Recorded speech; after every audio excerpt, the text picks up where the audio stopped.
U.S. home sales fell 7.7% in November, making it a record 10th straight month of declines. Household income down, inflation up, plus all the death and sickness and everything else. Remember, Christmas time, while it is a wonderful, joyful time for many, myself included, it can be a very, very sad time for others. Joining me now, my friend Mike Slater of the amazing Politics by Faith podcast, giving people some perspective. Mike, Christmas time isn't all joy and happy for everyone. No, not for everyone. And it fits in actually to the spending that you were just talking about. It fits into this like hopelessness, right? Like we voted for you Republicans, you betray us right from the jump. Like, what are we doing here? Just the state of our country. Read the other day, there's 7 million unemployed 25 to 54-year-old men who aren't even looking for a job. And they spend 2,000 hours a year on a screen. So it's 6 hours a day. Half of them are on pain meds. So the men of our country are playing Call of Duty stoned all day long. So there's like this general hopelessness in our country. And then, as you were mentioning, like people losing their jobs, all right? There's like, Christmas can be hard for people.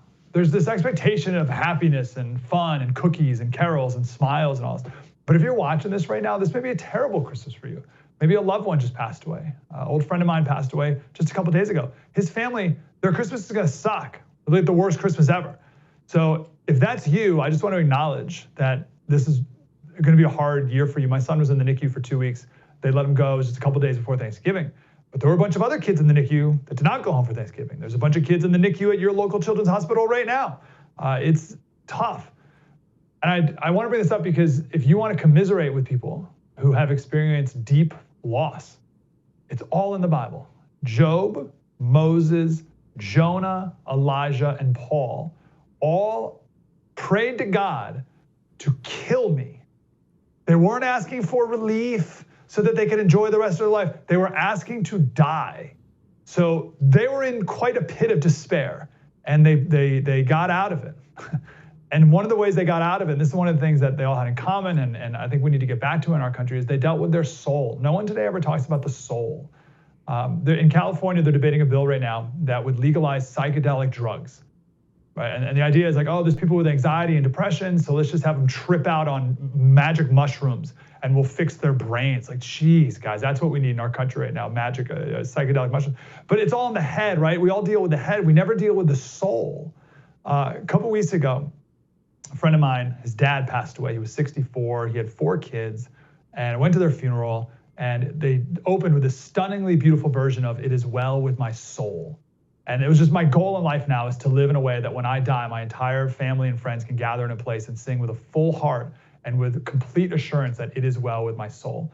But I was thinking, and super famous song, if you've never heard it before, it's fantastic, give it a Google. But it got me thinking, and the story of the song is unbelievable. So the guy who wrote it, Horatio Spafford, you'd think, it is well with my soul, you'd think life was great, life was awesome for him, and every Christmas was amazing, but it wasn't. He had a wife and 5 kids. His first son died of pneumonia when he was young, 1871 this was. That same year, he lost his business in the Great Fire in Chicago. 2 years later, his wife and 4 daughters were on a boat from US to France. And he was planning to go with them, but he had to stay behind for a business thing. So he's like, you just go ahead, I'll leave a couple days later. 4 days later, the boat collided with another boat in the middle of the ocean. All 4 of his daughters drowned. His wife survived, made it to Wales a couple days later, sent a wire to her husband that said, "Saved alone, what shall I do?" How about that? Imagine you get that message, right? Saved alone, what the heck am I supposed to do now? So he got on a boat as soon as he could. And 4 days out into the ocean, the captain called him into the cabin and told him, hey, this is where your children all died. And that's when he wrote the song, "It Is Well With My Soul." So if you're having a tough Christmas, I just want you to think about these great men and people who have been there with you, and to work on your soul, because that's what we need to work on most in our country too.